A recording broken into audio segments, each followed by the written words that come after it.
अरे सुनो, ये पालक कैसे दी? अरे तुमसे बात कर रहा हूँ, सुन नहीं रहा क्या तुमको? इसका अलग एटीट्यूड है यार। अजीब लड़की है यार, इतनी देर से पूछ रहा हूँ, कुछ जवाब ही नहीं दे रही है। तुमको दुकानदारी नहीं करनी क्या? सब्जी नहीं बेचनी अपनी? अरे छोड़ यार, कहीं और से ले लेंगे। पता नहीं किस बात का एटीट्यूड है इसमें। क्यों रहा? हाँ बेटा। नमस्ते अंकल। नमस्ते। कितने घंटे? अंकल 3 घंटे। 3 घंटे। क्या संजय? लो बच्चे, थैंक यू अंकल। खुश रहो। आने दे इस अंकल को। 1 मिनट अंकल। हाँ जी। अरे कम से कम अपनी उम्र का तो लिहाज करो। ये क्या बकवास कर रहे थे आप उस लड़की से? हम तब से देख रहे हैं, आप उसे घंटे के हिसाब से पैसे देके जा रहे हैं। आप अपनी उम्र देखिए, और ये क्या चल रहा है? बेटे मुझे तो अपनी उम्र का लिहाज है ही, पर मुझे लगता है तुम लोग अपनी पढ़ाई लिखाई का लिहाज नहीं कर रहे हो। क्या कहना चाहते हैं आप? ये कुछ सड़क पे करने वाली बात नहीं है बेटा। मैं यही पास ही में रहता हूँ, आओ चाय वाय पीते हैं, चाय पे चर्चा करते हैं। बिल्कुल, चल यार चलते हैं। ठीक है, चलिए।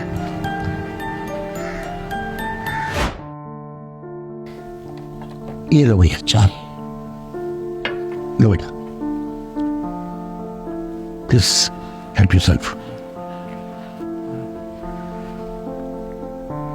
कैसी बनी?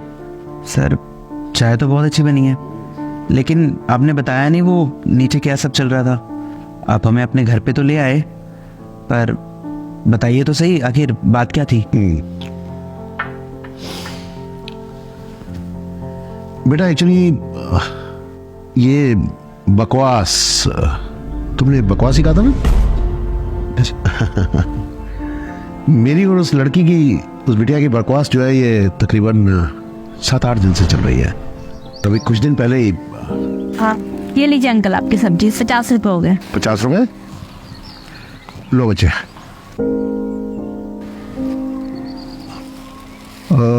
बेटा ये किताबें कैसी हैं? अंकल ये मेरी किताबें हैं। ओह। दरअसल मैं बीएड कर रही थी, तो किसी कारण से मेरी पढ़ाई छूट गई और मैं एग्ज़ाम नहीं दे पाई।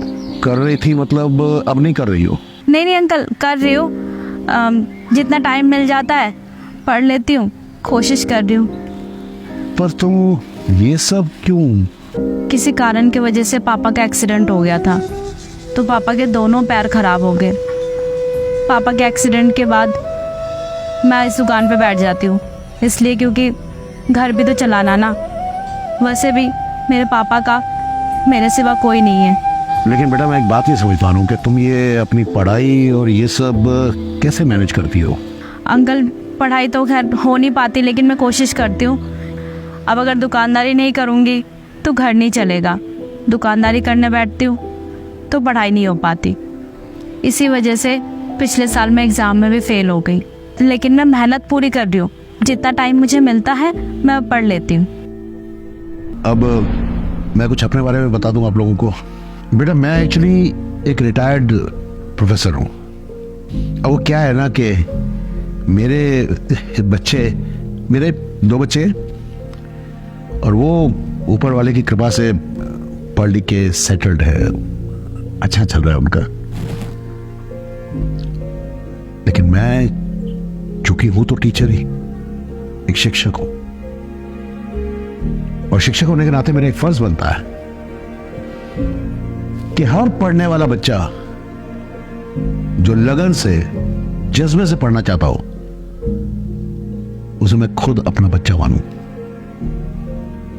और ये कभी ना हो सके कि वो किसी भी मजबूरी से अपनी पढ़ाई पूरी ना कर पाए। अब ये बिटिया, ऐसा जज्बा इसमें देखा मैंने कि बाप लाचार हो गया तो ये खुद आके सड़क पे रेडी पर बैठ गई, सब्जी बेचने लगी। लेकिन पढ़ाई लिखाई का वक्त कहां मिलता है? बीएड कोई छोटी मोटी पढ़ाई नहीं है। तो मैंने खुद ही इसको एक पेशकश की थी।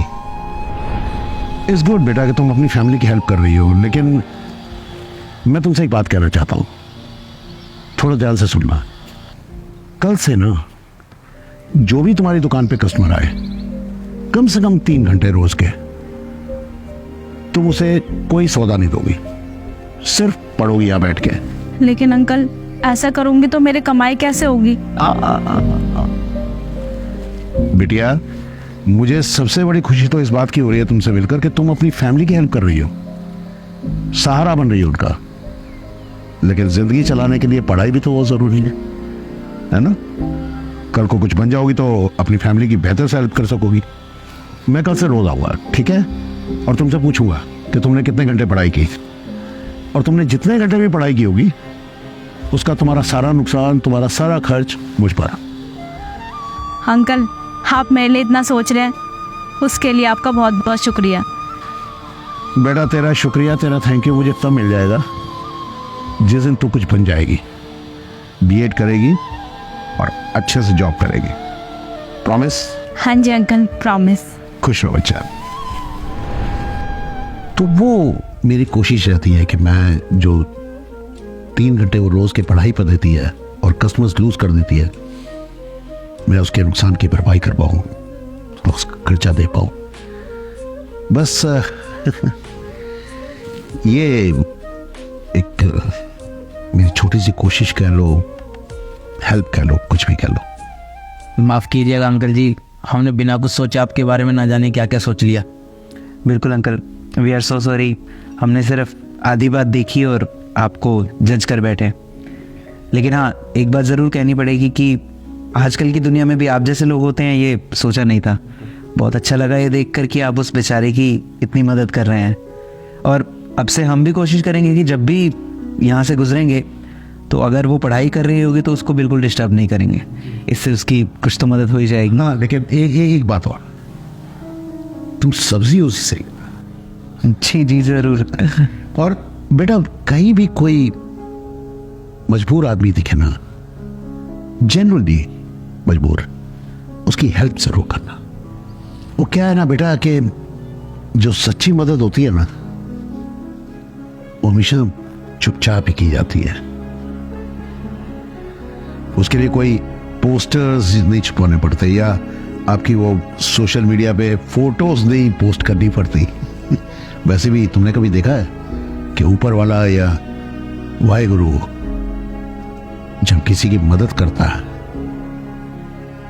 तो वो पोस्टर्स नहीं छुपाता, वो चुपचाप कर दिया करता है।